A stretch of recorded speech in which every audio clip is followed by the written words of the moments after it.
Good evening, everyone. Thank you.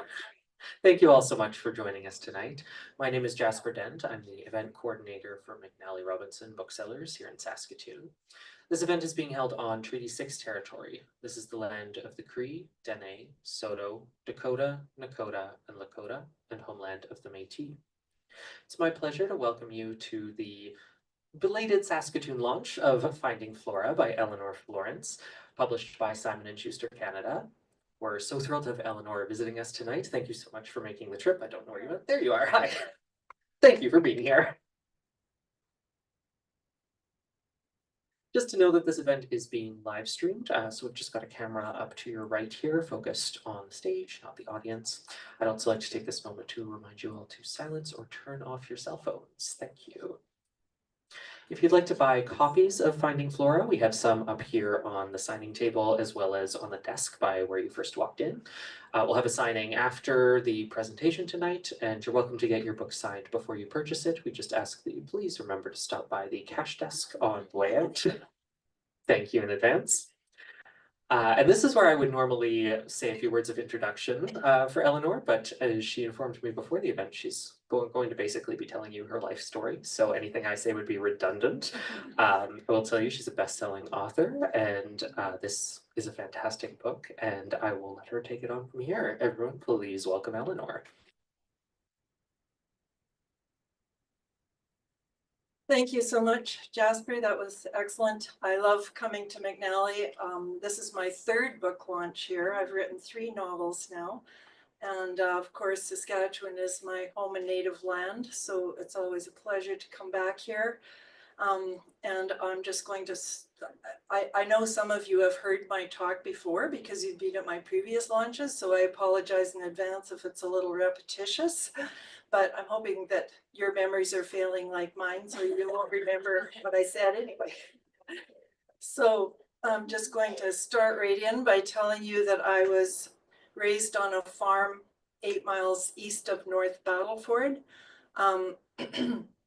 My father was in the Royal Canadian Air Force. He was a farm boy from Saskatchewan. And when he came back from overseas, he went to a dance in Battleford and met the postmaster's daughter, my mother.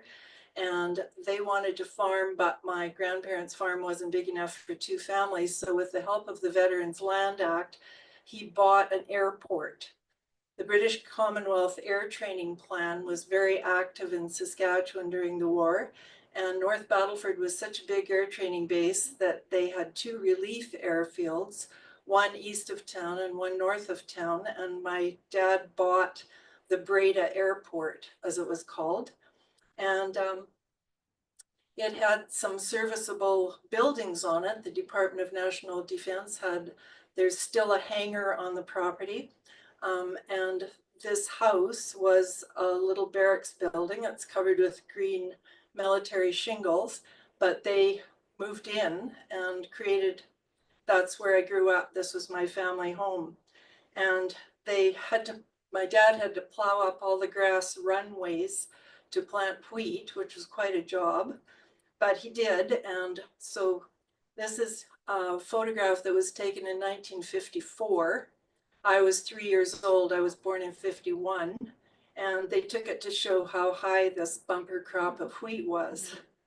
Now, for those of you who don't know, it's not fashionable to have tall wheat anymore.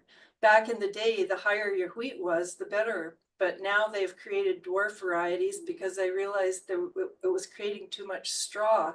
So now wheat fields are short, in case you were wondering. Anyway, shortly after this picture was taken, a grain disease called rust wiped out the whole crop, and they ended up with nothing anyway, except this picture. So I prize it for that. So they did a lot of work on the farm, and over the years, they fixed up the house until it looked like this. My brother took over the farm. He is still farming. I grew up on 2 quarter sections. He now has 20.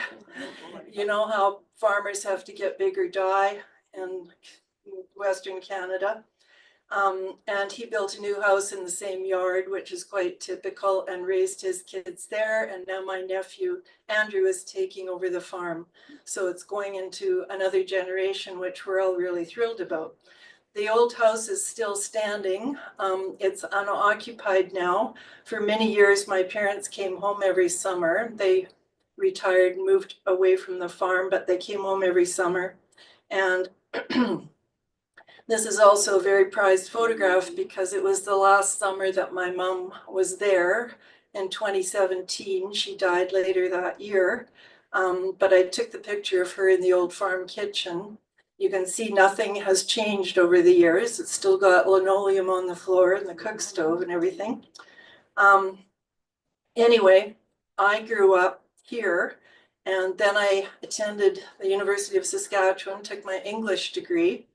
And my first job was at the Battleford's Advertiser Post as their first newspaper reporter. It was a new newspaper, and I was the first reporter, and I didn't know what I was doing, and neither did they. But anyway, we muddled through.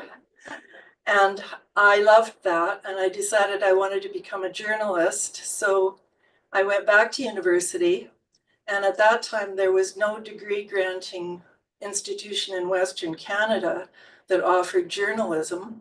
So I had to go to Carleton University in Ottawa to take my degree. And I came back directly. I had a job waiting for me, in fact, at the Western Producer here in Saskatoon as a farm reporter. So that was a great job too. I traveled all over Western Canada really and talked to farmers and went to bull sales and cattlemen's conventions. And yeah, it was a really great job. And I moved on from there to the Red Deer Advocate.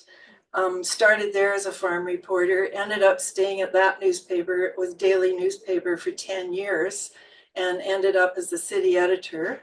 And from there, I went to the Winnipeg Sun, and from there to the Vancouver Province, the daily newspaper in Vancouver. And at that point, my husband and I decided we wanted to raise our kids in a small town. And we weren't able to, I wasn't able to convince them to move back to Saskatchewan. So we looked all over BC, and we landed up in Invermere, which is, a lot of you probably know that little town. It has a lake and a ski hill. So that was the clincher. And we've been there for 30 years now. And we have 3 adult daughters. They all went away to university, and 2 of them came back to Invermere with their husbands, and between them they have 5 children. So 2 of our girls and all 5 grandchildren live in the same town, so it's been a blessing for us. So actually, here's a couple of them. I just threw that in because they're standing in the canola field in Saskatchewan. I still own a quarter section of land, and my crop is looking pretty good. My brother's farming it for me, obviously. So when I came back to, when we moved to Invermere, I thought that would be the end of my writing career, but almost immediately I ended up interviewing a guy who had driven his propane truck off a cliff and lived to tell the tale. And I thought his story was so interesting that the words drama in real life sprang into my mind. So I typed up his story and I mailed it to Reader's Digest in Montreal. And they published the story and asked me if I wanted to become a regular contributor, which of course I did. So for the next 8 years, the internet was coming on strong then. So I was able to do all my assignments for the Digest on the phone and with the internet from home while my kids were still in school. So that was great. Then in 2004, the opportunity arose to buy my own newspaper in Invermere, and I came home and told my husband I was buying a newspaper. He couldn't believe it. But I fulfilled every journalist's dream, which is to run your own operation and not have anybody else tell you what to write about. So I did that for 6 years. Started it was a very fledgling newspaper when I bought it, called the Columbia Valley Pioneer, and it's still in business. And Reader's Digest is no longer in business, so I guess I made the right call there. So I sold the paper in 2010, and at that time, I decided that I would try writing fiction. I had the idea in my mind for, I'd always wanted to write a book about a Canadian woman in uniform because it hadn't been done before. And my family is very history-minded.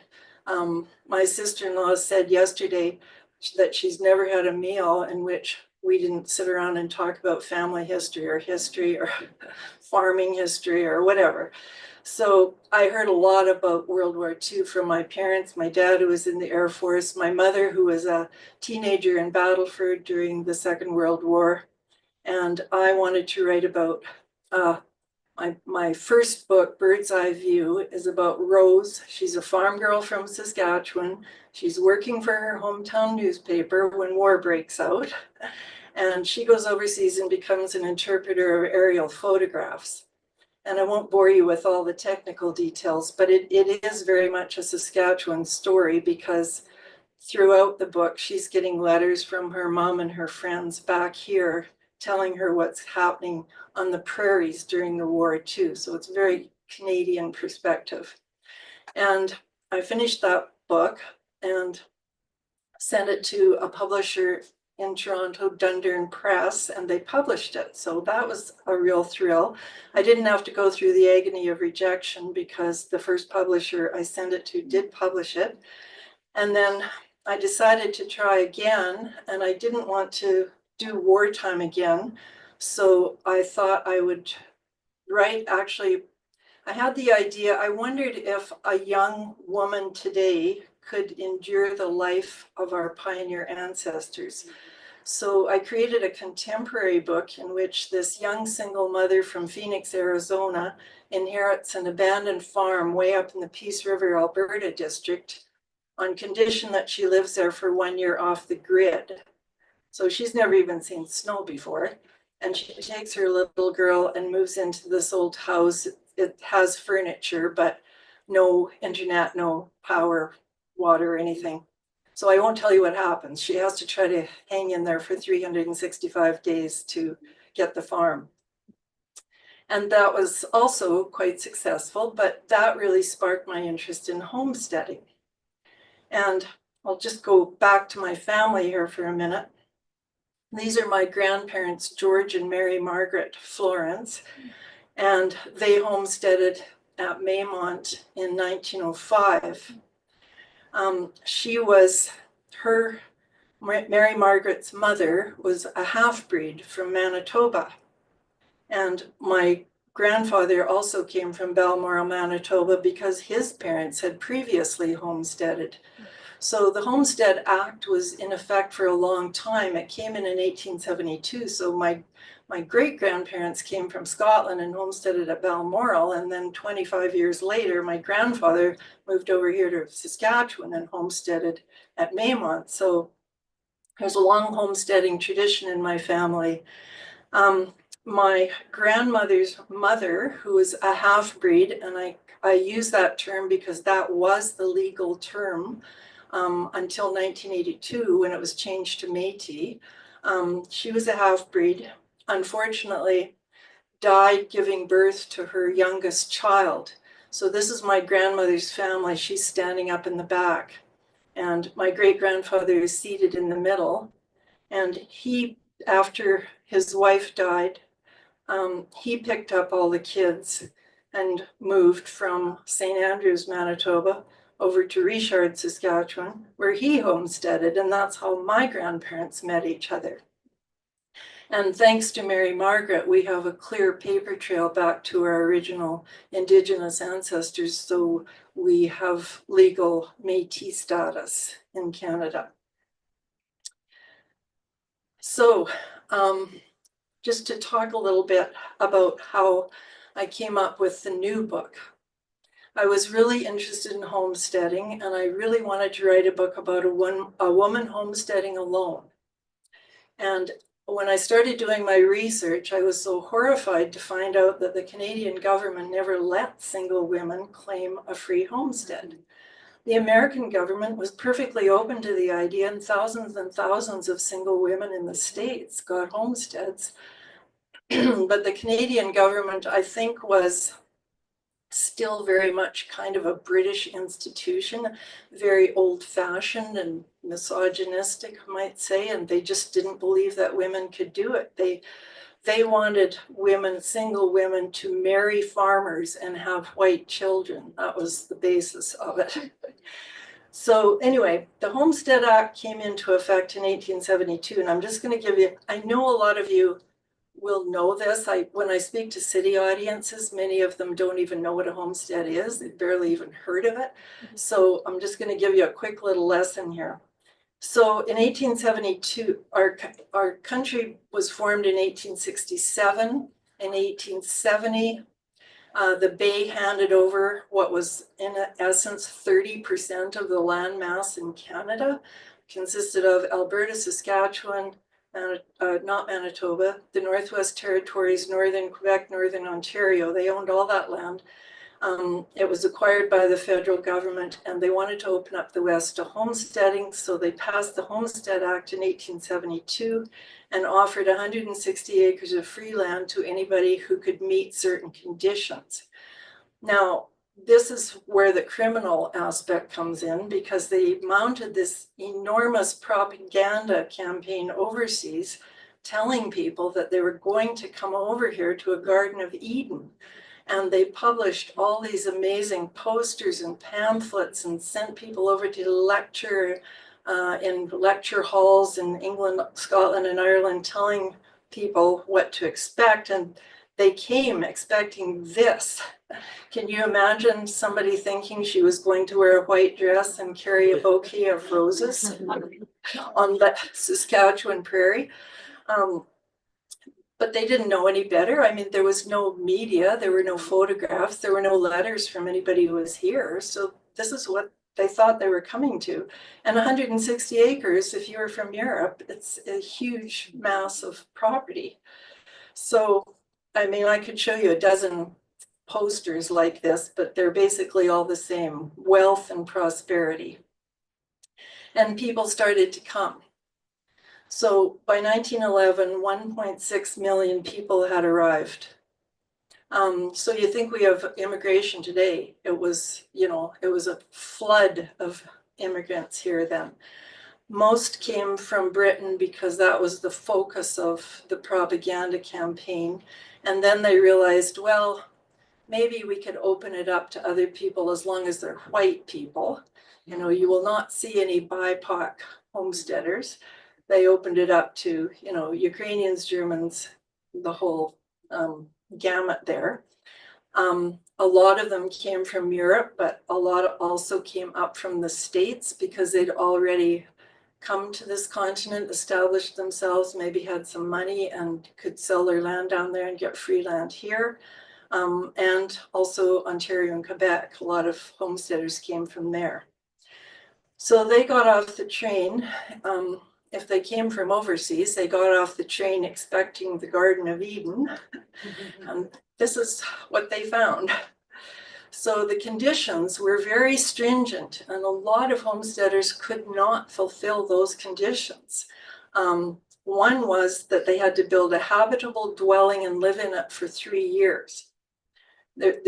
So you went to the land titles office, you got your claim, and then 3 years later, the homestead inspector would determine whether you qualified for the land title.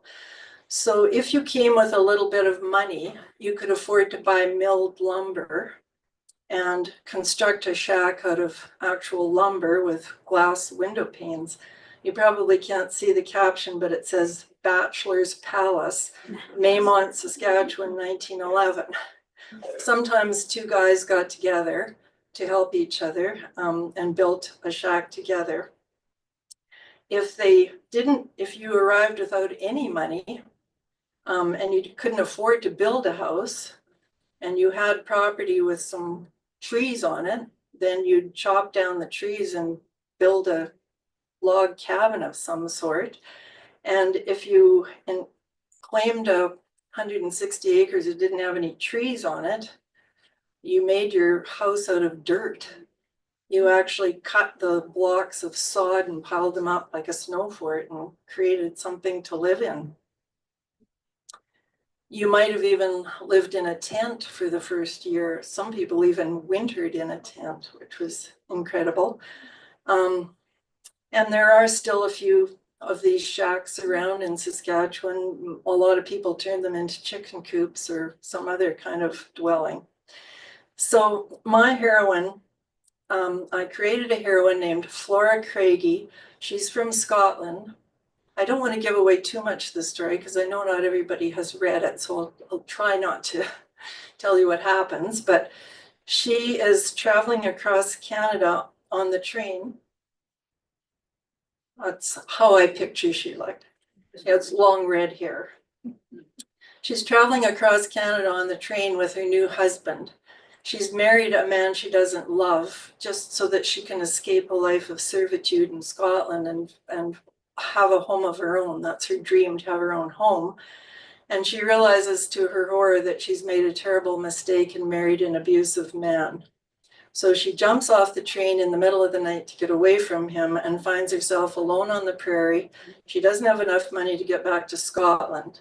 So she decides that her best chance of survival and escape from the guy is to claim a free homestead from the government. So I thought, how is Flora going to get a homestead when she's single and that's not allowed? So I researched and I found a legal loophole. Thanks to the Provincial Archives of Saskatchewan, actually, they were very helpful. So this is a real person, but she's fictionalized in my book. So the Boer War took place from 1899 to 1902. And during that war, 7,000 Canadian volunteers went over to South Africa to fight in the war. And along with them went 12 Canadian nurses. This woman, Georgina Pope, was one of them. And at the end of the war, they all came home, well, those who survived. And a grateful Canadian government, as part of their reward, gave them a scrip coupon for 320-acre homestead, twice the usual amount. And by some oversight, they gave the nurses the scrip too. I think they didn't realize that they were also veterans, and the Veterans Act allowed for the nurses to claim their scrip as well.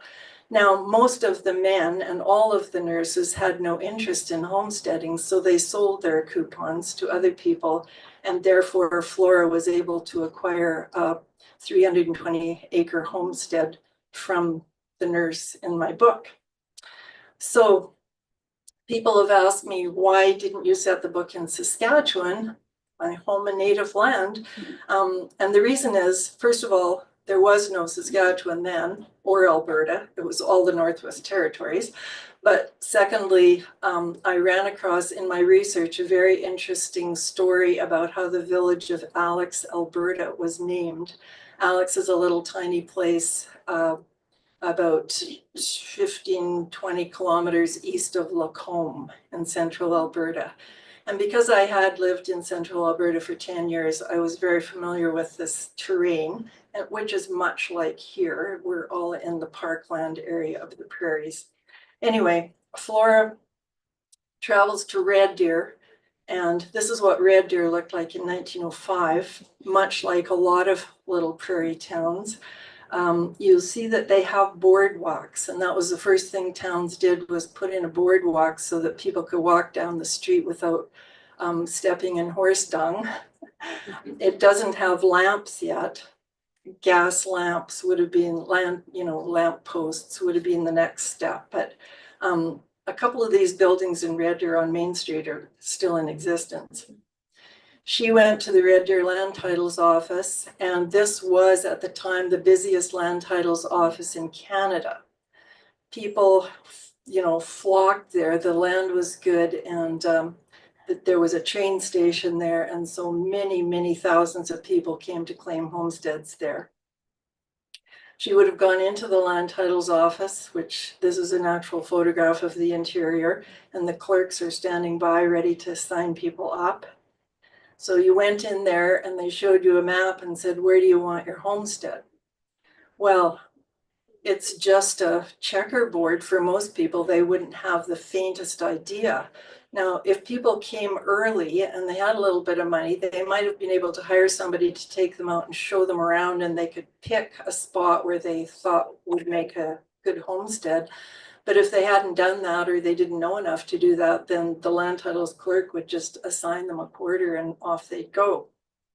The waiting lines for the land titles were really long, and I won't read you this whole newspaper clipping, but basically it says, a resolute little school teacher, Miss Mildred Williams of Lintonville, Minnesota, has broken the record in the Canadian Northwest for the length of time the land office has been besieged by homesteaders. Here in Saskatoon, she waited in line for 12 days and 12 nights. She knew what quarter she wanted, and she was determined to get it. So it says she employed a woman to bring her meals. She employed another woman as a scout and messenger. She slept in a reclining chair with a coonskin coat over her. And sure enough, she did. She made it. Everyone was in sympathy with her because of her ingenuity and determination. Therefore, there was a cheer when she marched into the land office and secured her a homestead. Now, the reason she was able to secure a homestead is because she had a widowed mother. And women were allowed to claim homesteads if they were widows with children, or in her case, had an elderly relative. They had to be the head of the household. So that's why that ruled out all single women. But I was absolutely shocked to see how many widows with children came to this country and homesteaded successfully. So this was the kind of terrain, and not unlike around here, really, kind of rolling hills and fertile land, bush. That was good because you needed trees for firewood and building fences and things. Fresh water, of course, was absolutely critical. Some homesteaders died from drinking slough water that they didn't know enough to boil. And if you didn't have fresh water, then you had to save up your money and dig a well as fast as you could. So Flora went to this general store in Lacombe for her supplies, but of course, any homesteader on the prairies would have gone to the nearest store and bought everything they needed before they headed out to their claim. So they would load up with everything they possibly need. They would have a team of horses or oxen. They would have a cook stove, tools, utensils, dry goods, flour, sugar, coffee, tea. These people have, looks like maybe a milk cow tied on behind, and a dog. That was also important because of wild animals. And they would head out to their claim and just dig in and start, getting established. I threw in this picture because it reminded me of Flora. That's the sort of shack she has in the book. She has a little bit of money, so she's able to build a shack. Then they had to set about cultivating the land, because the second regulation was they had to cultivate 5 acres the first year. The second year, cultivate another 5 and seed the first 5. The third year, cultivate another 5 and seed the first 10, which 5 acres doesn't sound like that much, but it's like the size of 5 football fields. And if you're plowing the virgin sod with a walking plow, it's very challenging. If people arrived in the spring, the first thing they did was plant a garden, because they had to feed themselves, of course. So if they were able to harvest enough vegetables over the summer to store in their root cellar in the winter, they would at least have some potatoes and carrots. And another challenging thing they had to do was figure out how to hunt, because many of these people had never touched a firearm before. And now, they bought a rifle at the general store, and hunting isn't an art. It isn't something you pick up at the drop of a hat. But what I did find was that rabbits were quite a mainstay. I read one account where they had to keep the cabin door shut or the rabbits would hop right inside. So they must have been pretty plentiful. I think they ate a lot of rabbit stew. And of course, they had to have the ubiquitous cook stove because that was what they not only cooked their food on, but that's what kept them alive all winter. That was their only source of heat, was burning wood in one of these cook stoves. I looked high and low for picture of a homesteader in winter, and I couldn't find one, mainly because during the winter they weren't standing around outside taking pictures with a camera. They were inside, huddled over the stove, trying to stay alive. I did find this one. This is actually from Montana, but similar. They tended to misjudge how much firewood they actually needed. A rule of thumb was you had to have a pile of firewood as big as your shack in order to survive the 6 months of winter. So anyway, that's homesteading. When Flora arrives at her claim, she discovers that she has some female neighbors. One of them is a widow with children from Wales. Her name is Peggy, and she has 3 children. I found this picture of a woman with 4 children arriving. She's on the dock in Halifax. She's just arrived from Scotland. You can see she looks kind of shell-shocked at the idea of taking her kids out in the wilderness and wondering how they're going to manage. Flora has another neighbor named Jessie McDonald, and she is a Métis woman, and she breaks horses for a living, and she's a real tough gal, and she hunts and rides and, you know, eventually becomes helpful to Flora. And I based this woman on a real Métis woman who lived in my own community in the Windermere Valley. She was the daughter of the last hereditary chief of the Shuswap band. Again, the books have her as being a real hunter and guide and outfitter. She looks really awkward in this picture because she's dressed in a dress, I think. But unfortunately, Rosalie Kinbasket was her name, and she died young because she trained horses, and she took her racehorse out to the Vancouver racetrack and was in a race and was thrown off and broke her neck at the age of 37. So that was sad. And finally, Flora has another neighbor, 2 women who are raising poultry. Now, these are the only 2 women in the book, and this isn't a picture of the real women. I couldn't find one. This is how I imagined them.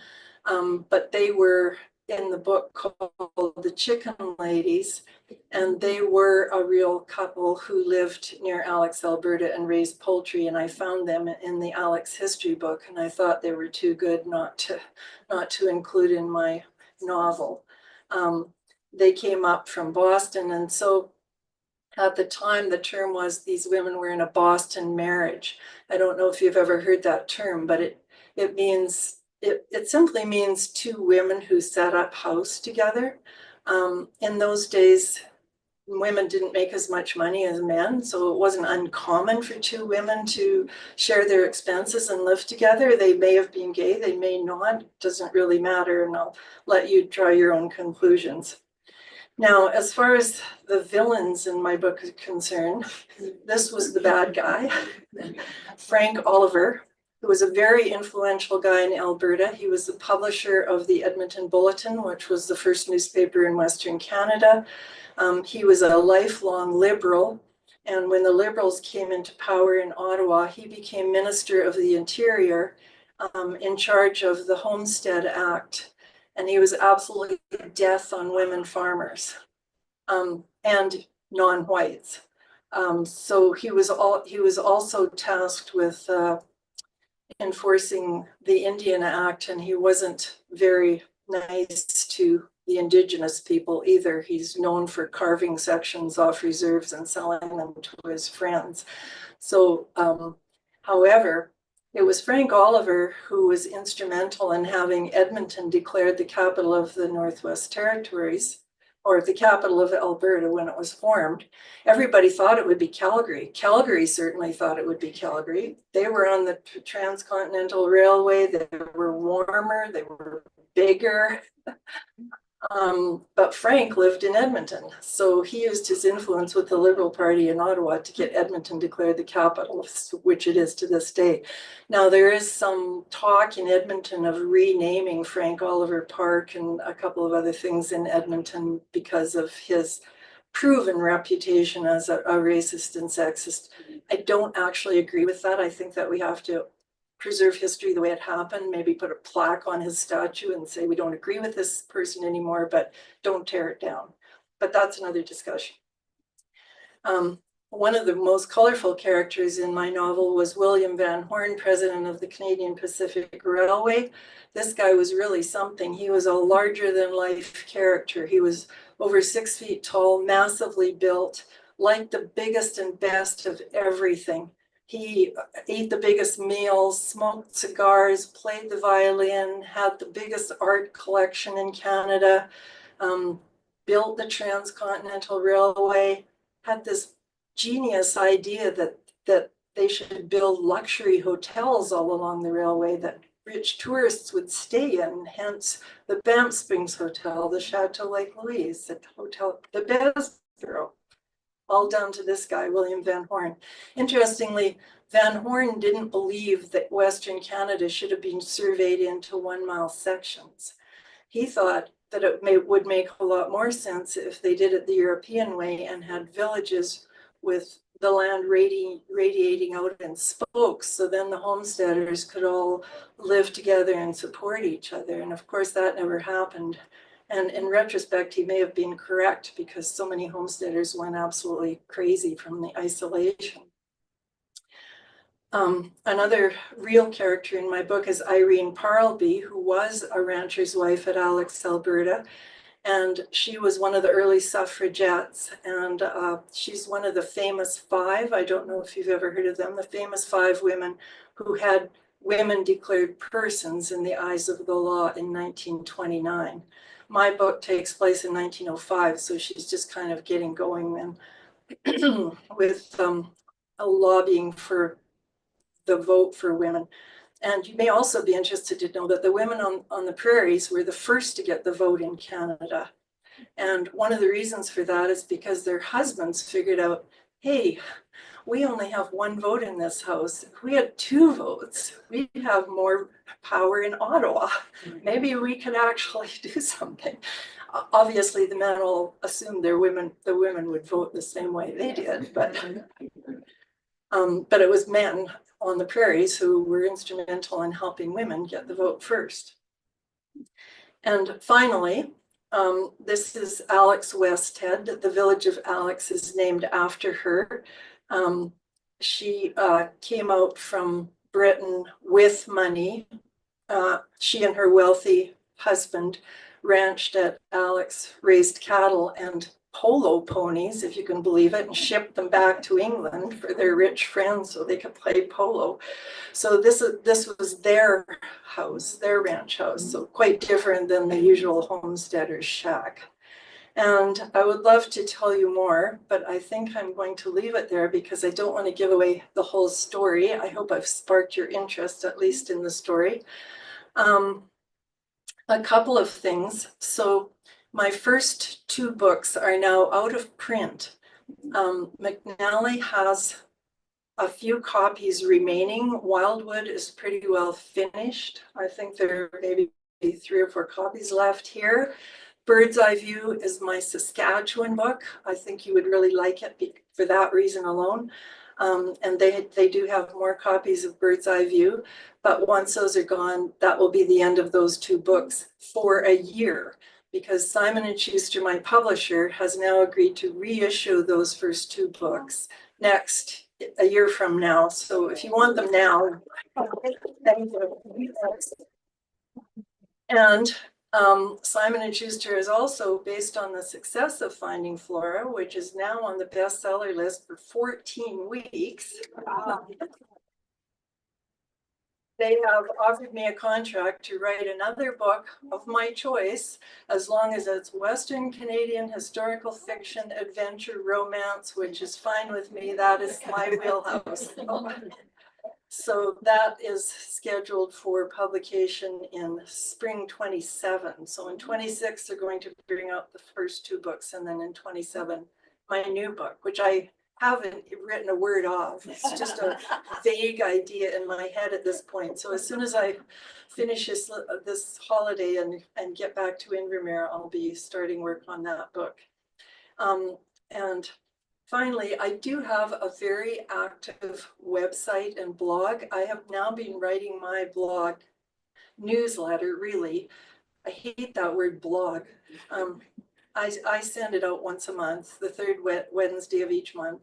And I've been writing it now for 12 years and I've never missed a month. So if you'd like to sign up for that, this is just took a screenshot of last month's blog because I wrote Finding Flora frequently asked questions because I wanted to answer a lot of the questions that you have for me on the book trail. And I would love to keep in touch. All my contact information is on my website. I love to hear from my readers. I make a point of answering every single message and email, so please feel free. Thank you very much.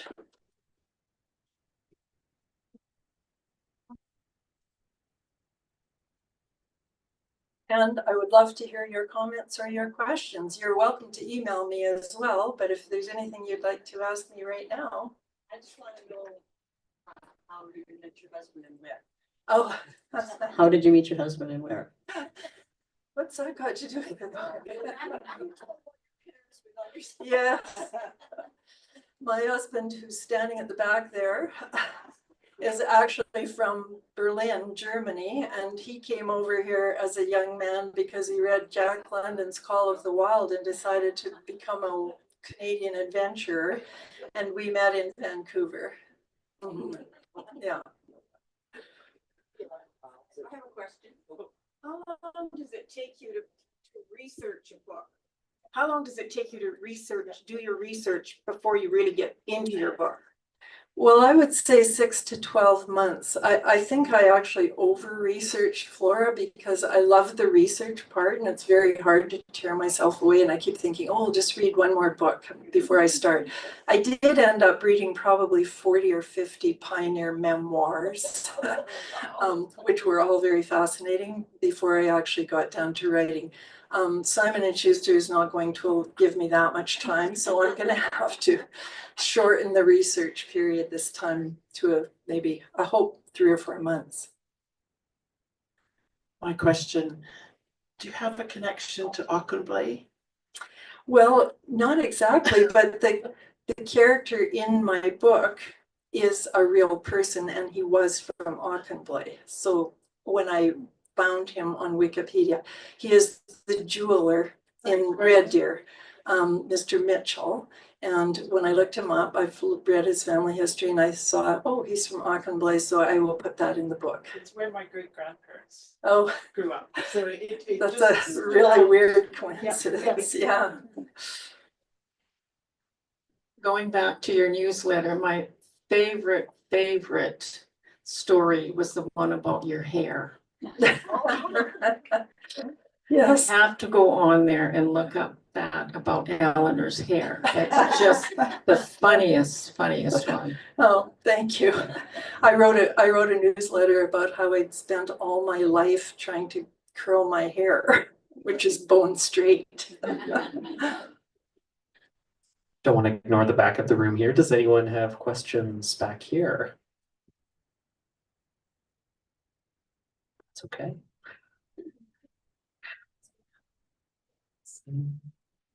Any more questions up at the front? Oh, sorry. No, over here. Okay. Any possibility of one of your books turning into a movie? Well, it's a very slender possibility, but a company in Regina called Mind's Eye Entertainment has taken out an option on the book Wildwood. It's still like, I don't know, a 1% chance. So many books are optioned and then nothing happens. he told me he has to raise $6 million. So in today's economic climate, I'm not sure if that's possible, but he's working on it.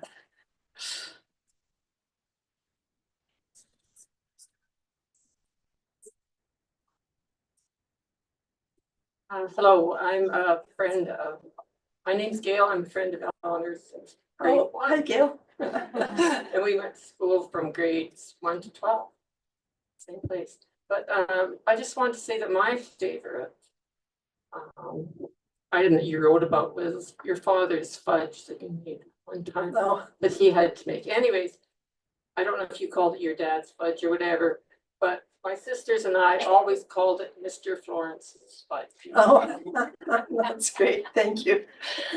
Gail and I went together to a one-room country school. I think we were some of the last students in Western Canada to go to a one-room country school until grade 8 at Breda, which no longer exists, by the way, but it is the last elevator before you hit North Battleford on the Yellowhead Highway. Do we have any other questions here? It's not a question. I have a comment. I don't know if you realize, but you made an extremely offensive remark about us not being interested in the boring details of bird's eye view. And I would just like to encourage everyone, I'm sure you can find it in your local libraries or talk to a friend and borrow it. There was so much research put into that book, and it is a fascinating topic about these women who analyzed these aerial photos.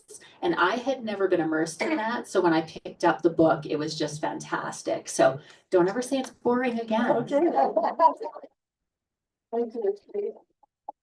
I know I can spot some other authors in the crowd here. If I can mention them, that's Kate Kading. She's who just spoke there. She's an author. Anthony Bedolka as one of my absolute favorite authors, and I know he's a big fan of McNally Robinson too. Who else has been writing books here? Yeah. We have a book blogger here. Erin in the front row has 2,000 followers and she reviews books online. Yes.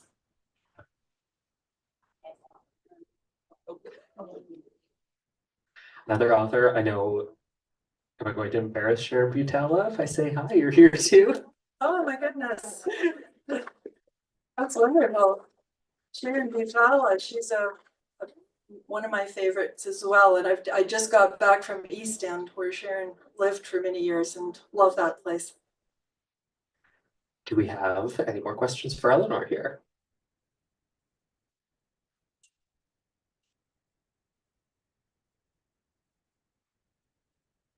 Okay, well, I guess I'll get signing then if nobody else has anything to say. Thank you so much for coming. I really appreciate the turnout.